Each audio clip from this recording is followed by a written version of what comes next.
pick a specific one. 35. We had a big party here. That was a pretty good one, too. I'm going to say 35 or 3. What about you? Well, on my 35th birthday, I climbed Machu Picchu. Oh, that's right. On my 30th birthday, I went to Taiwan. I went to my 30th country on my 30th birthday. Oh, that's pretty sweet. That was fun. I remember Bullwinkles when I was a little kid. Oh, yeah. Can't beat that. Yeah. Chuck E. Cheese. Chuck E. Cheese. I don't remember if I went to Chuck E. Cheese as a kid, but I do remember going for a child's birthday party as an adult. That's weird. Why are you going to kids' birthday parties? It was like the family of a friend. Okay. Yeah. You're probably still on a watch list of some sort. No, I'm not. Did people assault the mouse? No. People always assault the mouse. Wow. People that are in costumes, I think, get a lot of abuse. Yes, absolutely. I've seen it happen. Seen someone throw chili peppers into Chuck E. Cheese's mouth eyes. What? Yeah. Like a shaker, like pizza chili peppers? Mm-hmm. Oh, that's awful. Poor Chucky. It probably never got through because it's like a mesh. I don't know. Well, you know what I do know? What? That we are ready for another episode of I Love This, You Should Too. My name is Indy Entertainment Randhawa. Because do you know what Chuck E. Cheese's middle name is? Entertainment. Charles Entertainment Cheese. Huh. Wait, isn't there a big backstory to Chuck E. Cheese that's weird? His backstory is that he's an orphan who never knew his own birthday, so celebrates it always with everyone. Huh. Which is sad and sweet, but sad. But very sad. Unnecessarily sad. Yeah. Oh, yeah, we were introducing the podcast.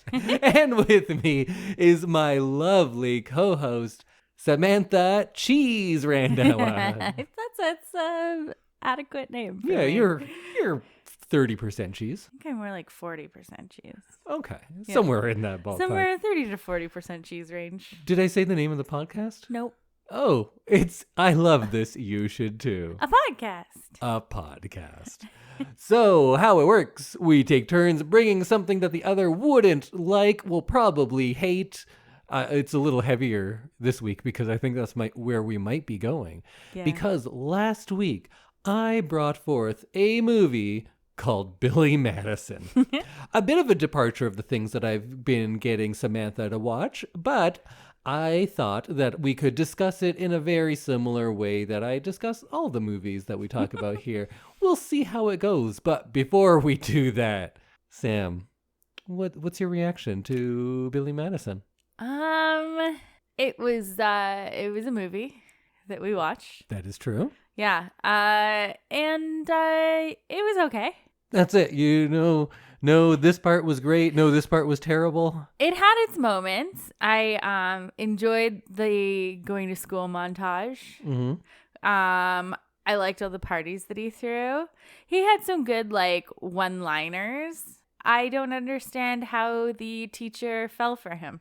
No, that doesn't make any sense at all. It's just like one day she hates him and the next day she's like, oh, he's the best. No, it was like 10 minutes later in the same day. Mm-hmm. Yeah, I don't get that. That was very confusing to me. And we just watched it again while we were eating dinner. And I feel like it still made no sense. No, that does not.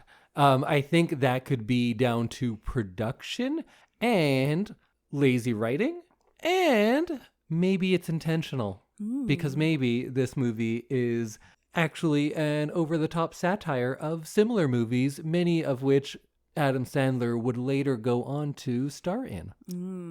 Yeah, I thought like all the characters in this were pretty funny.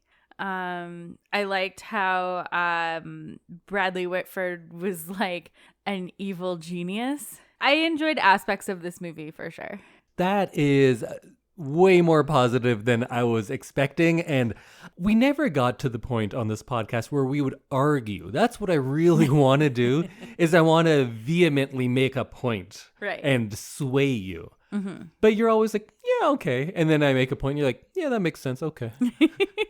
You're very easy to convince, actually. Yeah. See? Okay, well, we're going to get into this movie. Oh, but wait. You loved this movie once. Do you still love it? I don't have a short answer. Okay. Do I think this movie is valuable? Yes, very much I do, and I will defend much of the comedy in it. And over the next 3 hours... Oh my God. Let's say 50 minutes? Yeah. About there usually. That's about what I got. Over the next little while, I'll explain why I think some parts of it are actually really clever, maybe more so than we think, and how some parts are dumb, but just dumb enough to be really funny, and how some parts are just kind of dumb, too dumb to be funny. True. Yep. There's a bit of that too. Yeah. All three are very valid. So I think I am going to annoy everyone who would possibly find this podcast, because you're finding it either, I feel like you're in one of three camps. You're either in Billy Madison and Adam Sandler are great and everyone likes to look into things. It's just funny, guys. Just enjoy the movie. So I'm going to say, yeah, it is funny, but I'm not going to just enjoy the movie. I'm going to fucking dissect all of it. Excellent. And then there's people who are like, this is garbage and it has no value. And I'm going to say, no, that's not true either, because there's definite value in here.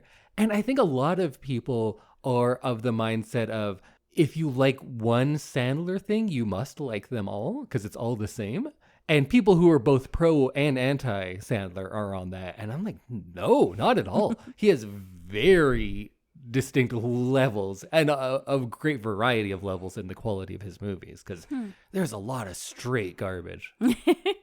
And this one is so early on. Like, it was the first big one that he did. It's so raw and so, in the best way, unprofessionally made. Yeah. It's nonsense for a great portion of it, but I think that is the charm, and that is a charm he was not able to tap into later in his career, because he has big, proper production values behind everything, and the scripts make a lot more sense, but they're still nonsensical, but there's less mayhem, less straight nonsense like this movie has. Mayhem and whimsy. Yeah, this has a lot of maniacal whimsy to it, and I kind of love that. So I think there's three kind of themes I want to talk about. Well, we can categorize everything. First, things that work that I just think are funny. And I think there's some of that. I do think the things that maybe don't work, some of it is in service of a greater satirical element, perhaps. And I think a lot of people will disagree with me that there's any sort of satire in this movie, that there's that much forethought into it. But I think there is, and I think I can make a somewhat compelling argument. And then we should probably just talk about some bits. Yeah. Some funny bits, because there's a lot of just funny bits. Absolutely. But I don't want to make this whole podcast us just quoting things back and forth. No quotes. Well, maybe a couple quotes. No quotes till the end. Sure. Okay. So what worked for you? What was just funny? I really liked their cook or housekeeper. I enjoyed her Juanita. I enjoyed her lines about hitting on Billy, and I think Billy being like, why would you say that? Just really confused, because he's usually the one who's saying nonsense. And then when he really stops to think about it, when he's in the kitchen, she's packing his lunch for school, he's like, yeah, okay. And walks away. There's no real consistency or logic to the comedy and how it is derived. Normally, I would make a very similar argument for something I don't like. There's no consistency. There's no logic. But because it's comedy being derived from so many bizarre places, it kind of keeps you on your toes. Yeah. Because you're like, anything could happen in this movie. It is very true. So bizarre. And many points, it becomes just straight absurdist comedy. And I like absurdism. Yeah. I also liked the O'Doyles throughout the years that are throughout the grades that he's graduating through. There's a different O'Doyle every 2 years or something, and you get to see what the little kid at the beginning is going to grow up into, because his older brother is in 12th grade or something. And so I thought that was really funny. And but of course he won't grow up. No. Because he's dead. Yeah. And then the banana peel, just being shown every so often. That's on the an road. interesting way to show the passage of time, just the decomposition of this banana peel. And that's, I think, kind of clever that they're both using it for that, and then so many throwaway things have a payoff an hour later, and in a very bizarre way a lot of the time. Yeah. What did you find funny? Well, I think before we even get into specific bits, I appreciate that Sandler is willing to look bad. Yes. When you watch a similar comedy now, even if it's someone who's supposed to be like this Arrested Development man-child, which we see in a lot of movies and a lot of TV shows, they still have to be like hot. Right. And they're not, a lot of comedians are not willing to look bad. They're like, no, I'm the cool guy, but first I'm a lovable loser, but you still look great. You're still fucking Ryan Gosling or whatever. It's one of those ones where they like take off your glasses and ruffle your hair a bit and you're like the sexiest man on earth. Yeah, and now then they have some sort of change towards the end, but they never really look bad. Right. Sandler is willing to just be like a complete idiot and I know a lot of those movies are complete idiots, but not to this extent. Like, you worry about this person. Yeah. And you don't like him. No. He is unlikable, which I think is important later on. Okay. I agree with that. I think him being so wild and crazy stops you from, like, loving him, I guess. And then you're, like, questioning everything that he's doing instead of being like, oh, well, you know how he is, right? Right. But let's put a pin in that because I think you are encroaching onto that whole satirical thing that I think is actually happening here. I also appreciated just the general childlike nature of Billy. Yeah. And in a lot of movies, they're like, yeah, he's childlike, he's childish. But it's never this far because I think so much of the movie is actually how a child would see the world. Yeah. Because he kind of has the mental capacity of a 6-7-year-old a lot of the time. I liked that by the end of the movie, he was less childlike.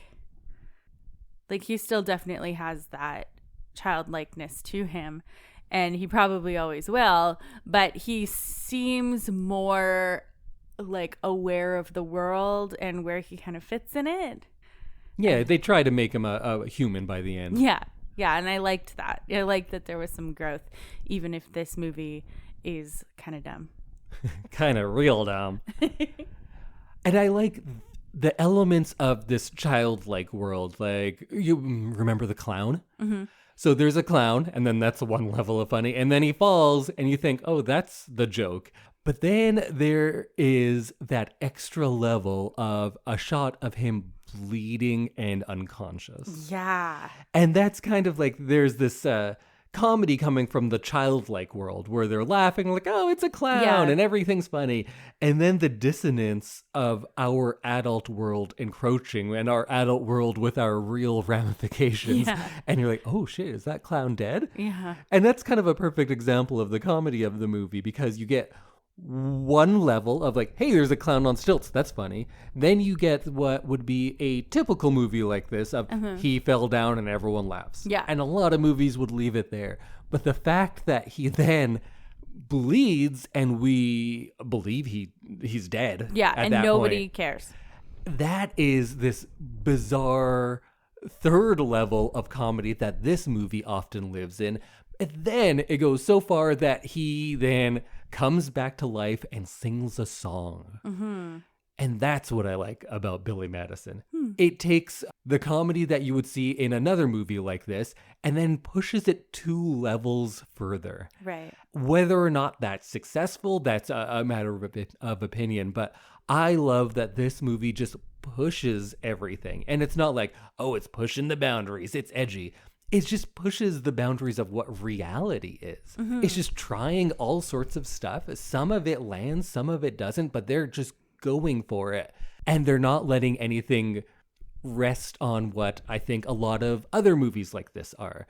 We'll talk about some of those types of movies, but this is a plot that we see a lot. There's a man-child with Arrested Development, and he is a slacker or unemployed or whatever, and then he, for some reason, is going to have to prove himself. He has a setback, usually has a love interest who then gets him over the hump, and then he proves like, hey, look, I'm a real person now. I'm a real adult.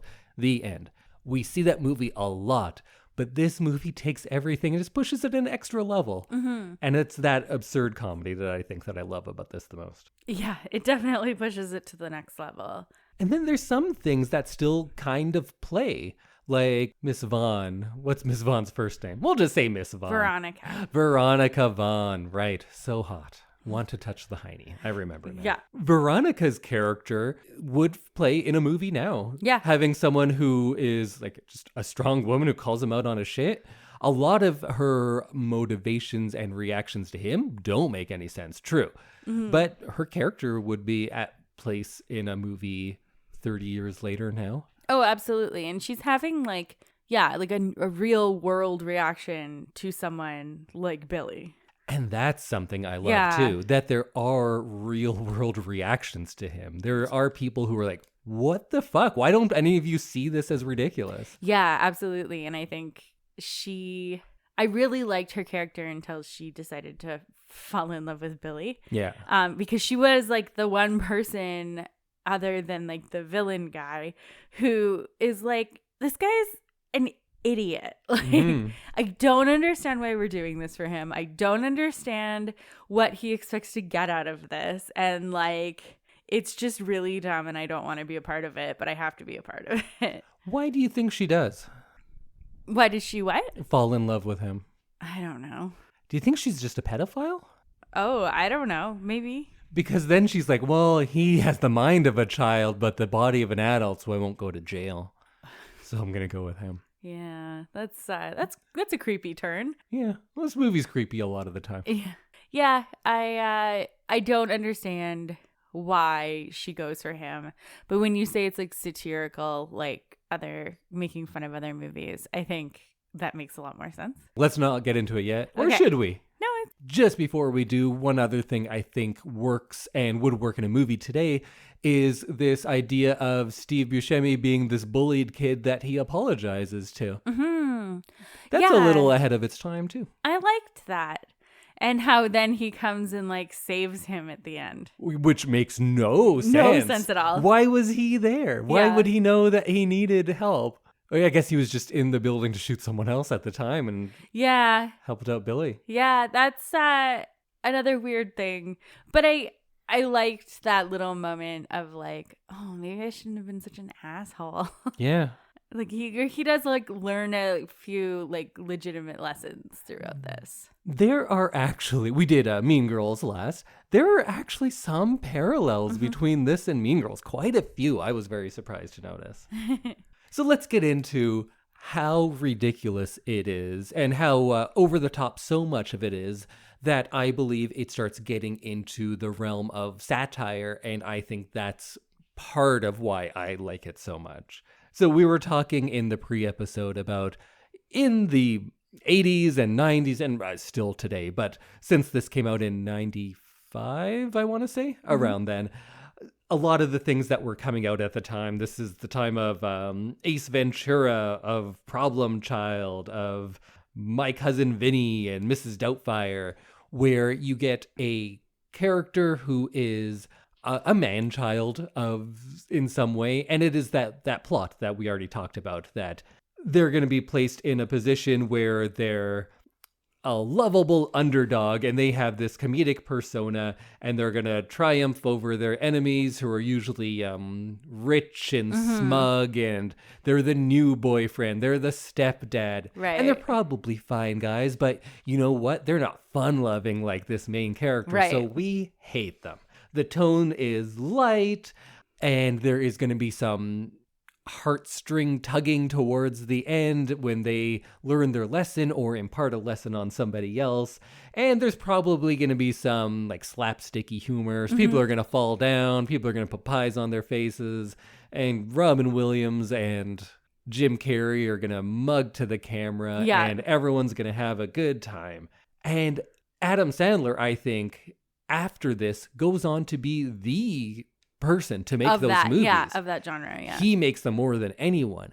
But this one, I think, is so much further than any of those movies. It's kind of pointing at how ridiculous all that is, I would argue. And it's a shame that later stuff that he didn't have that sort of self-awareness that I think this one does. I think some stuff does, perhaps, but in this, his man-child is literally that, right? It's not just literally a child. Yeah, he has diminished mental capacity Yes. due to one reason or another. And I think that's why this is better. Like, he's definitely terrible before. He's a terrible human being. And then he learns his lesson. Is he a good person at the end? No, not really. No, he's not. He's better, sure. But how we read this could be a few different ways. It could be that this is a satire to show that nobody ever really changes in those movies, and this is no different. You like this person because we put him in this spot. People like him for no abilities that he has or anything he has done, just because he is the lead of the movie. That's why we like him. Right. It could be that. It could be a commentary on how little is expected out of rich white men who have inherited money from someone else. Right. Just do whatever. Like, your dad's buying your way through school already. So they are directly commenting on that. It's not just me and my, what is it that I have? A woke liberal agenda? Yeah. It's not just that. They comment on it in this movie. Yeah, he's like, I paid people to give you good enough grades. Starting in grade 1. Yeah. So there is that in it. So if this is a commentary on how little is expected of that part of the world, yeah, I think it works as that. Yeah. Or if this is just a reflection of the reality that we all live in. They're saying, like, yeah, this is how it is. If you are a rich billionaire man, yeah, you can do whatever you want. Yeah. And you will succeed in the end. It doesn't matter. And people will still like you. Yeah, absolutely. And he has that, like, classic, like, rich person group of friends. Those two guys who are, like, they're, like, hangers-on, basically. And they're, like, there for the lifestyle Billy can give them. And they're, like, better formed than Billy, for sure. Like, mentally, at least. But they get, like, an easy life by being with Billy. So I guess I have to support my theory with examples now. Yeah, you do. There's not a lot of comedies that satirize comedy. Yeah. Right? You satirize something serious and you make it funny. Yeah. Like, all my references are so dated. I thought of like Hot Shots, but that's what's Hot Shots? Yeah, exactly. Or A Naked Gun, or The Man Who Knew Too Little. But those are all old. But this is kind of one of those, I think, because I think it is a parody of those other movies we were just talking about. And most of all, that idea that someone is the hero of the story and they deserve everything, and their enemies deserve, like, the worst outcomes possible. Right. That always happens. And there's so many movies where, even in romantic comedies as well, where there's, like, the new boyfriend who's done nothing wrong, but we hate him. We hate him. Yeah, we're all cheering against him. And then in the end, they'll be like, oh, yeah, also, I was cheating on you. They always have to throw that in. Yeah, and see, like, course. oh, see, he deserved it. Sometimes they don't even do it, No. but we just know we don't like that guy because the movie's not following him. Yeah. Why is this person better? Just because we're along for the journey. Yeah. And I think this movie goes so far to show how everyone is willing to do anything for this fucking asshole. And he is. And they don't try to make it like, oh, but he's charming in these circumstances. Not really. No. He's terrible throughout and becomes slightly less terrible as things go on, or as he sobers up. Right. And in those movies, the enemy deserves the worst, even if they are not doing anything that bad. And this movie, like, if it doubles down on the last part, it triples down on this, because these enemies, and they're not even really enemies, get absolutely annihilated in this movie for not doing much at all. So the O'Doyles are very fun in that respect. All they did is, I think, one dumps pudding on his head. Yes. One hits him with a dodgeball. Yes. And was there a third thing that someone did? They did something, but it's that level. Yeah. And what is the karmic retribution for someone who dumped pudding on him? Fiery death. Death. The entire family dead. Yeah. And I love that bit. It's hilarious. But I think that kind of leans into the people who wrong someone in a movie like this are over punished. Right? And that's one of those. Let's circle back to Steve Buscemi. Okay. Because I love a lot of that bit. I love how mundane their conversation is. Like, oh, sure, yeah. Oh, yeah, okay, don't worry about it. And just how flat everything is. And then it cuts, and Buscemi's he's not phoning anything in. That guy's a fucking pro. I loved his performance of just kind of sitting and thinking and just sitting with that thought of the apology, crossing his name off the people to kill list. What was your reaction to that bit? That I liked, and I did feel like it was like a parody of the like bullied kid in high school getting revenge, because I feel like that's a thing that happens in movies about school, and I just loved that he crosses him off the list, and like he doesn't have full redemption because he doesn't like crumple up the list and throw it away, but Billy's safe and he just gets his name crossed off. And the amount of nuance that Buscemi puts into his facial expressions. He's not saying anything before he lays down and starts putting on his lipstick. Yeah. That guy he's a talented guy. He's very talented. I love Steve Buscemi. He's so good. And he does such a variety, but he always, of course, gets cast as some sort of creep because of how he looks, which sucks. I like that he wasn't Adam Sandlering it in this movie. Oh, no. Well, I guess in like Big Daddy, he kind of goes big. He's in a lot of Sandler movies. Is he? Yeah. They must be They're friends. buddies. Yep. Yeah. Yeah, I like Steve Buscemi. I've seen him in a few things and always enjoy his performances. And yeah, he's like totally a like full body actor. And that scene has no business being that good. Like how it's shot, the music, it's ELO, I think, behind it. It looks like it's from a different movie. It really does. A better movie. It looks fantastic. It's such a good scene. But then it kind of plays into this whole thing too, because he gave kind of one little nugget of basic human decency. Yeah, this entire Billy Madison movie. did. He apologizes because he learned a lesson, so he did learn that one lesson. Yes. And because of that one little thing our hero Billy Madison does, it saves his life.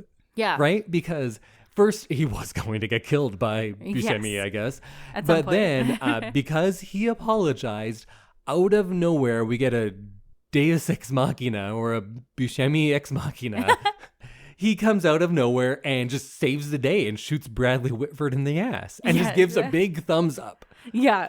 Makes no sense, but I think you could read that as being like taking that bit about everything good this guy does comes back to him 100-fold, and everything bad he does, no big deal. Yeah. Like so many of those movies. And then I think just the fact that people call him out and point out the ridiculousness of the plot of the movie, that grounds it pretty firmly in the realm of satire. If they're commenting on how ridiculous what is happening is, usually that's a good sign that the movie is commenting on it because they're saying it. Right when he meets Veronica Vaughn the first time, she says something like, don't you think it's sad or pathetic that just because of who your dad is, you get to do this and waste everyone's time? And she's just saying, isn't this movie ridiculous? Yes. And he's like, yeah. Yes, it is. Yes, it is. So that's why I think this movie is a little more self-aware than maybe it gets credit for. Yeah, I could see that. That's a good argument for it. And then, of course, the other part is this attractive woman is inexplicably going to fall in love with this terrible idiot, right? Yeah. But this is, I think, kind of satirical, so it takes it further. And now we also have his Juanita, who's kind of his nanny, really, because he's a child.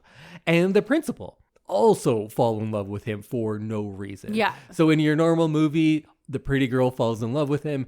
In this movie, everyone's falling in love with him because why? Because he's Billy Madison, because his name is on the movie poster. That's why. Yeah. He's got a lot of friends for somebody so unlikable. Yeah. And it's baffling. Money. Yeah. I think this movie is such a commentary on other movies that at one point you said something and then Bradley Whitford repeated exactly what you said right after it. Yes. Because you said, what, is he going to have a party like this after every grade? And then cut right after it, Bradley Whitford says the exact same thing. That was funny because I wasn't even done saying it, and because Bradley Whitford was saying it. You're both commenting on the same thing. This movie is a commentary on it. It is a very big commentary. Yeah, there were moments like that where I was thinking something a few times, and then it happened in the movie. Mm-hmm. Like same thought, or like someone made a comment that I was thinking, and it was like, huh. Like really in tune with this movie, and it's kind of odd. You're really in tune with Billy Madison. Billy Madison knows your mind more than you do. Yikes. Wow. How do you feel about that? Not great. Mm-hmm. It makes me question everything. Maybe you're just a 13-year-old boy from the 90s this whole time. I don't think so, but maybe. Or maybe this movie may be a little more clever than you originally thought. Maybe. I want to know when the movie starts and you see him just doing his dumb voice and painting a happy face on himself sitting in the pool. Were you like, oh, fuck? Yeah, 100%. I was like, oh, man, this is going to be work. You bring some movies that are like more work than like your Totoro's or anything like that. And I'm just like, we'll have a good conversation but about you're this. Like learning something. You're learning something. This, I was like, this is feeling like a slog. This is going to be like hard work for very little payout, I feel like. When did you come around? Because I know you're still not around on liking it. But when did it turn to like, okay, there's something here?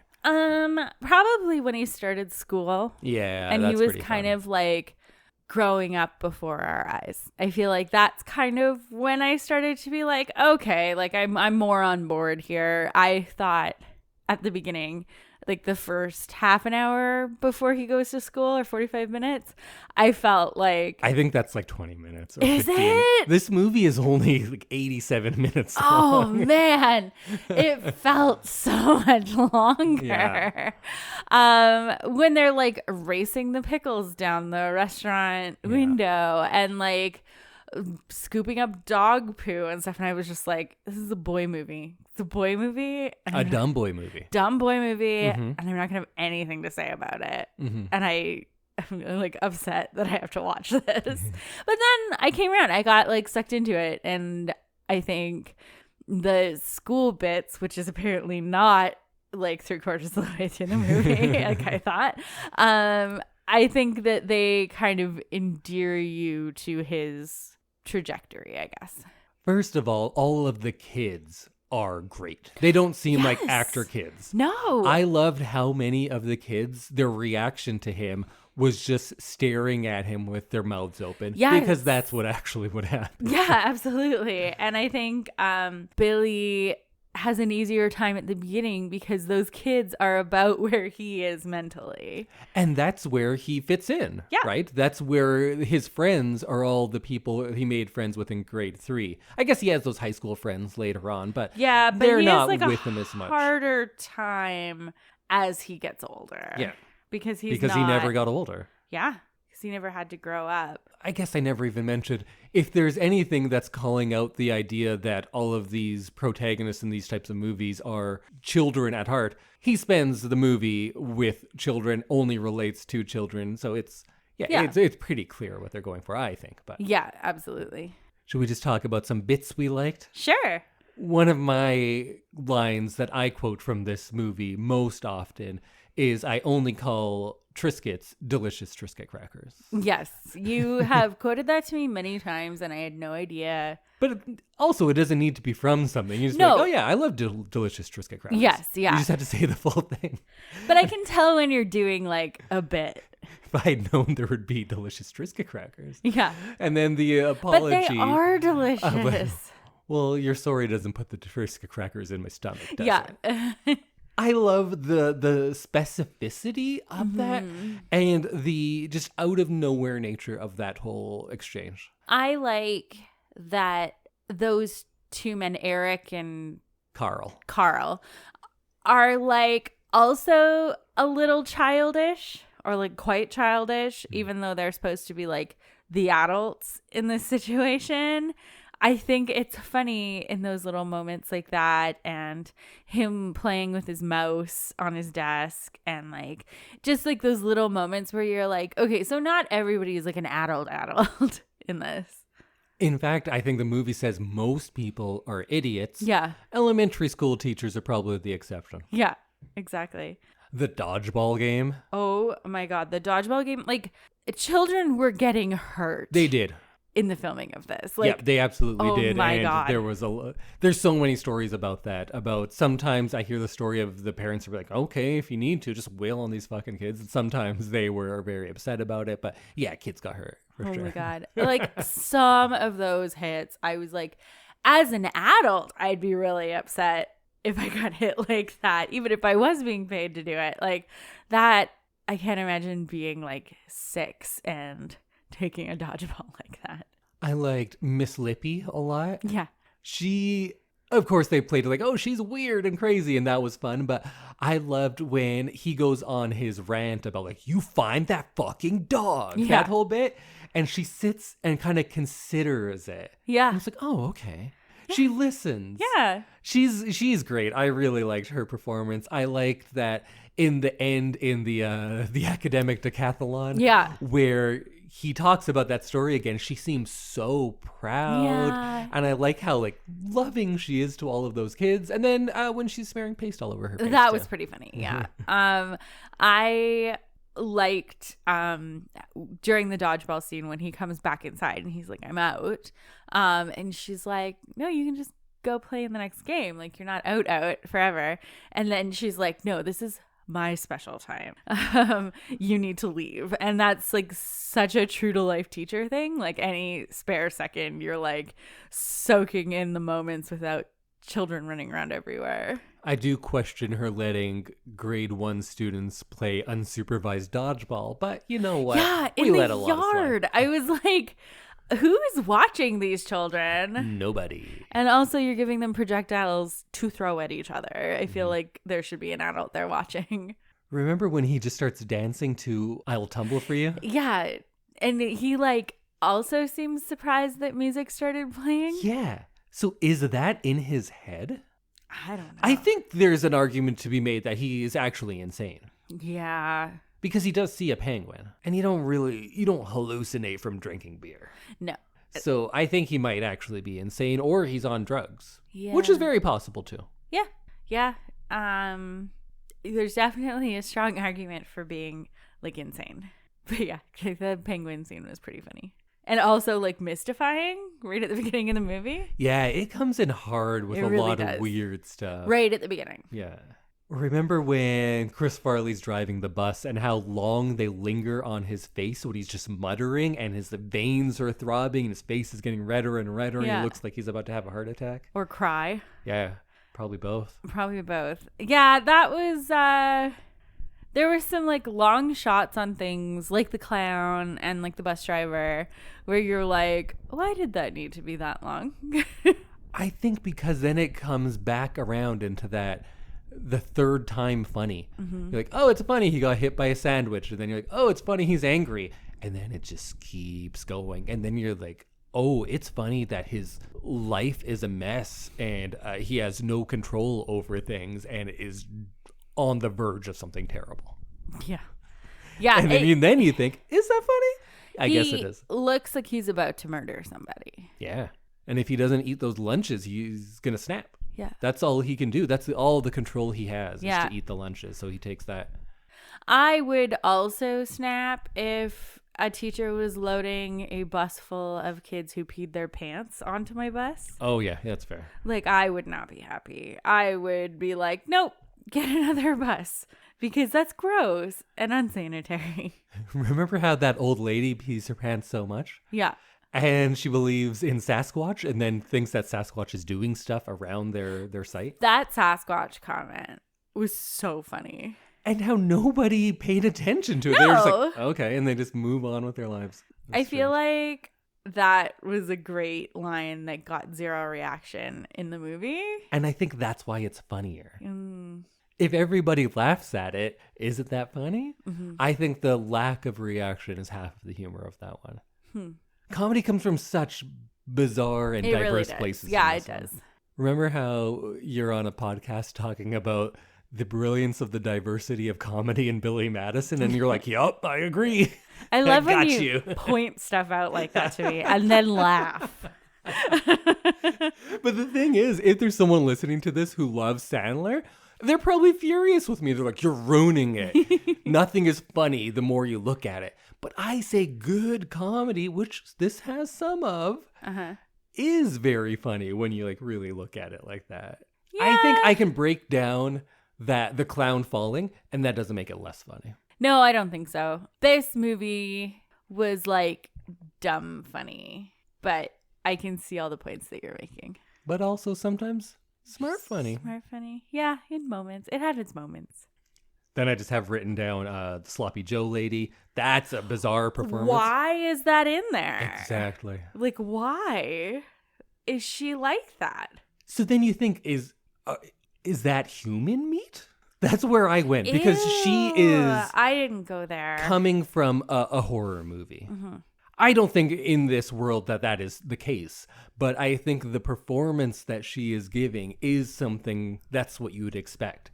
And then their reaction of, lady, you're scaring us. And then they all laugh at that. Yeah. Bizarre. Hilarious. That whole performance. And then just to move on. We don't Yeah. we don't see her again. No. Like, Well, we do. well, I mean, no, we do, but I mean, like, we don't have another interaction with her like No. that No. we're like, Yet that banana peel, we're going to circle back to that. yeah, you see the banana peel 3 times, but lunch lady who gives this like crazy over the top performance is never heard from again.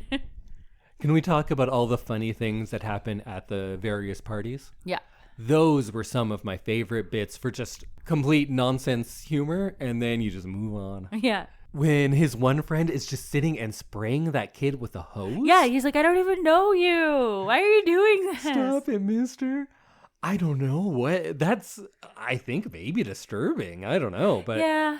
bizarre. Also, why didn't that child just run away? That's a good point. Remember the one kid sitting on the sprinkler Yeah. and just cackling? And then you see Adam Sandler do it like And you go, a couple "That's minutes later. nice." Yeah. I loved when the principal is kind of getting hit by jet skis, and then there's just a cutaway to 3 ladies laughing at him. Yeah. Who are they? Yeah. Never seen them before, never see them again.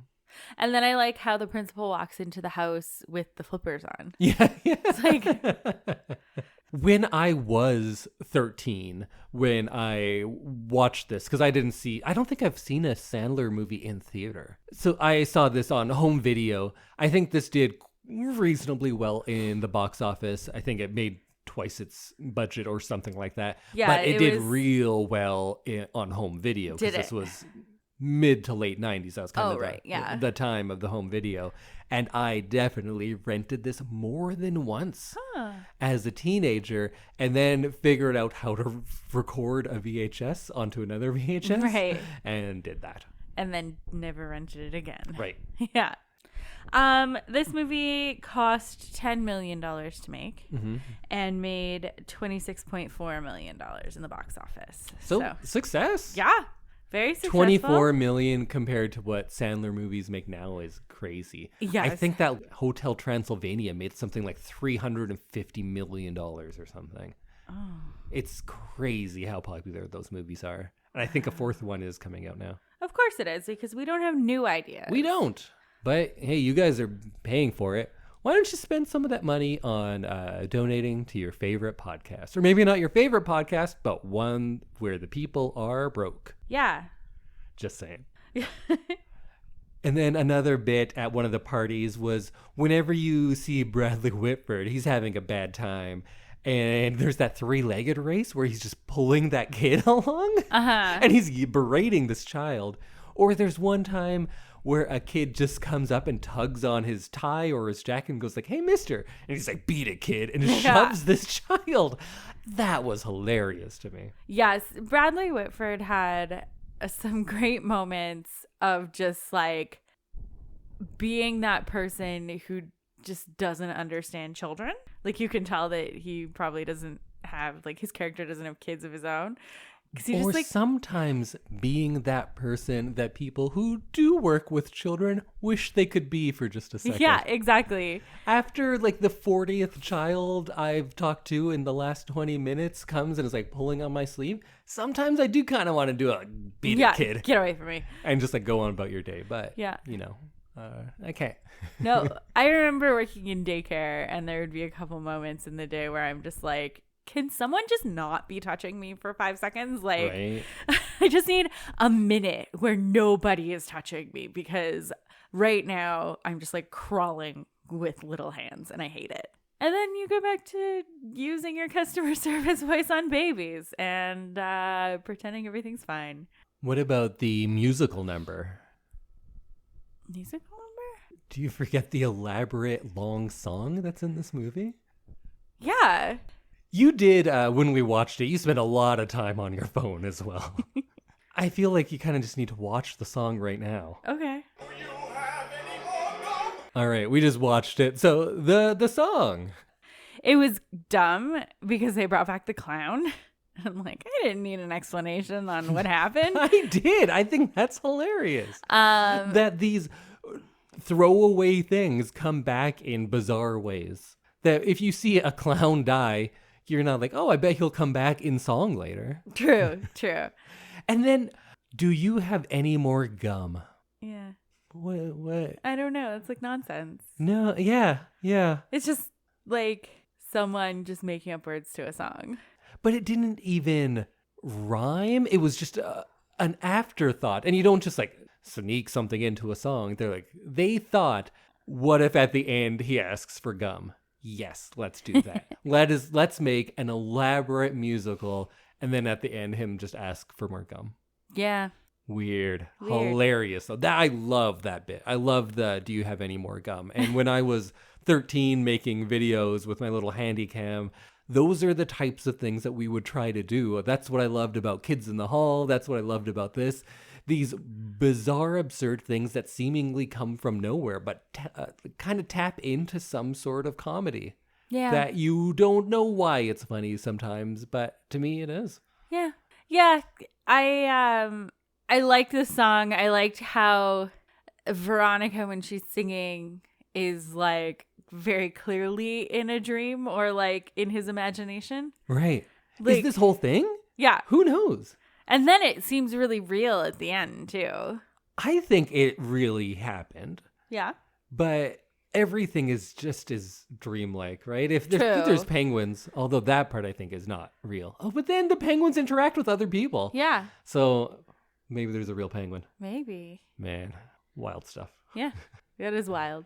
I love that throwaway when Eric throws a phone and you just hear a, oh, and I think she falls. And then later on in the movie, his dad's talking about, oh, and all sorts of things are going on. There's this, plus Eric's secretary, Joyce, is in a coma. She got hit with the phone and is in a coma now. Yeah, I do like appreciate some of those check-ins like that, where you're like, oh, that was a lot more like weighty and important than you realized. I feel like a script person read some of their early stuff and said, you need to set stuff up that's going to pay off later. Yeah. And they said, like, we don't follow your rules. Fine. You want us to set stuff up that'll pay off later? It's going to be in the weirdest, most bizarre way possible, and it's not even going to matter to the plot at all. Banana And peel. that's exactly what it is. Joyce being in a coma. Yeah. And the line of, did you see that guy's balls? Yeah, they were weird looking. That's so strange. Why does Eric have weird balls?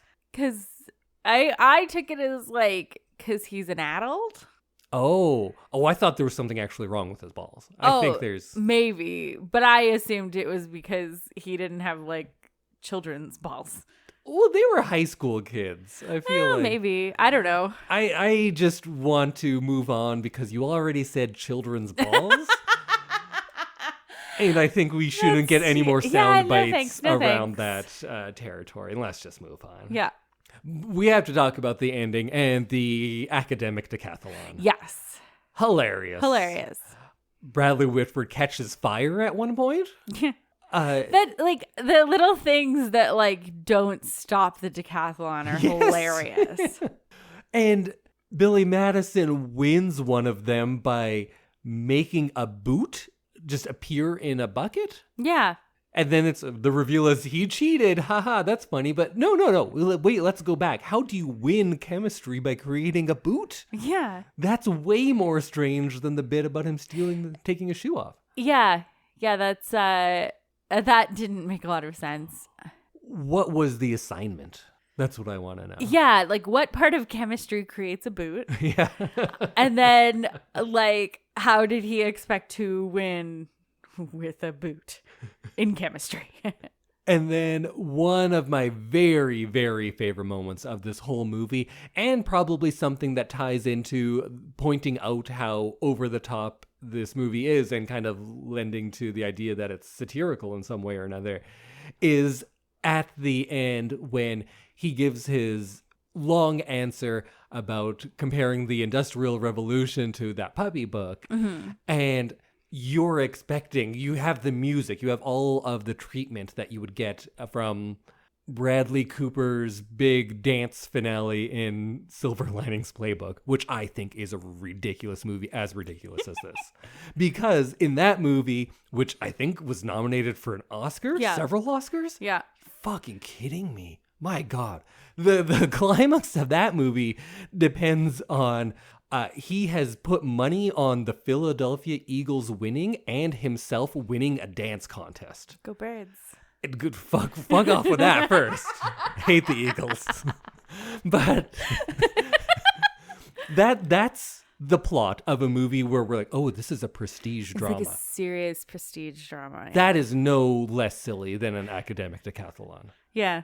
But anyways, he dances real well in his dance recital, which you can win and put money on. Apparently you can and that will solve all of your problems and win the movie. Because why? You were a terrible person for most of this movie, but it's your movie. Yeah. Okay, well, I'm sorry. I'm getting on to Silver Linings Playbook, which was not good, unless it was meant to be funny, like Billy Madison. But we have all of the music, and you're ready for the yay! But instead, you have that host who is brilliant. Mm-hmm. I love that guy. I think he's an old Saturday Night Live writer guy. Oh, okay. But he has that long explanation, and it ends with I'm sure I remember it. Nowhere in your rambling, incoherent response did you touch on anything close to an answer. Everyone in this room is now dumber for having listened to you. Yeah, that was great. I award you no points, and may God have mercy on your soul. Yeah. Just to take the air out of something that we've come to expect in these movies, right? And to do it so thoroughly and brutally is maybe my favorite part of this movie. I loved the announcer and that he called them on their like bullshit that was happening throughout the entire decathlon. He was just like, what the hell is going on? The categories were funny too. Yeah. Like dog poop in the human response. Yeah. And he's going, come on. And then all the rest were about his wife. The lying tramp or whatever it was. Yeah. Cheap women, or like I married a cheap woman or something. Common street trash? Yeah, I think so. And it was just like, clearly this man is going through something. Yeah. And he is unable to separate himself from it for this event. That was something I loved to do when I was writing scripts that were of similar levels of seriousness as Billy Madison, to give a one scene character one thing, but give them that one thing as hard as you possibly can. Yeah. Yeah, his divorce he goes as hard as he can at that. Yeah. And then it ends on everybody having a big kiss like you'd expect in any movie. Yeah. But because this movie is an over-the-top silliness, it also has Steve Buscemi and Juanita getting together, Norm Macdonald's kissing the Sloppy Joe lady. Yeah. And Chris Farley ends up with the penguin, who I believe gives him a hand job. Wow. Yeah. Yeah, that's an interesting way to end this movie. It seems like such an appropriate way to end a movie that is full of nonsense, of questioning reality, but in the end, still made me laugh. Yeah. Just like that did. Yeah, I enjoyed the ending of this movie because you're like, oh my God, this is like so ridiculous. And then you get that like payoff at the end. And then it just continues being so ridiculous because they all make out at the end. It's not just like one big final kiss. Everybody gets a big final kiss. And maybe that's where we should end our episode for today. Okay. So Samantha, final thoughts on Billy Madison from where you thought it was going to be before watching it, what you thought it was in the first 10 minutes, and after our conversation. I think I enjoyed this movie more than I thought I did at the beginning of this podcast, but I still think it was good. It had its moments. Did it make you laugh? It made me laugh, yeah. That's all that it was trying to do. Yeah, and I think it succeeded at that. What about you? It's still funny. It's still funny to me. The funny bits aren't Sandler doing his like weird baby voice or whatever it is. That I honestly kind of find quite annoying. It made me like uncomfortable. Yeah, it's not great. No. And he at least does less of that as his career goes on, but I think he has less soul to a lot of what he does as his career goes on. But I don't like that kind of stuff, but the funny stuff, the absurd stuff, and then some parts which are just actually, I think, very clever writing. That's in here too. I don't want to say that this movie is all silliness. I think it is intentionally over the top. And whether you think that excessiveness is just to create more comedy because look how big everything is, perhaps. I think that's just as valid, but I think it's effective. If you think that that's a satire of all of these other types of shows and movies like that, I think it is, and I think it's more effective in that. Or if you maybe think that this is just a commentary on how rich people can do whatever they want, everything is going to work out for them, and all of their enemies will be punished, even if they didn't really do anything that wrong. I think it works on that level too. But in the end, it makes me laugh. It makes me laugh. And that's all you can ask for from a movie. Okay, well, we will see you next week when we enter the most wonderful time of the year, Spooktober. Are you ready, Indy? Usually I say Spooktober, so then you can do your bit. Oh, I was hoping you'd do it. I can't do your thing. Okay. That's your thing. You say so join us next week for our first episode of Spooktober. Ooh. Oh, there it is. Yeah, we'll do all spooky stuff. We haven't quite decided if we're going to do specific themes yet. Maybe it'll be all vampires. Maybe it'll be all zombies. Who knows? You will next week. Next week. Bye. Bye, everybody. Ooh.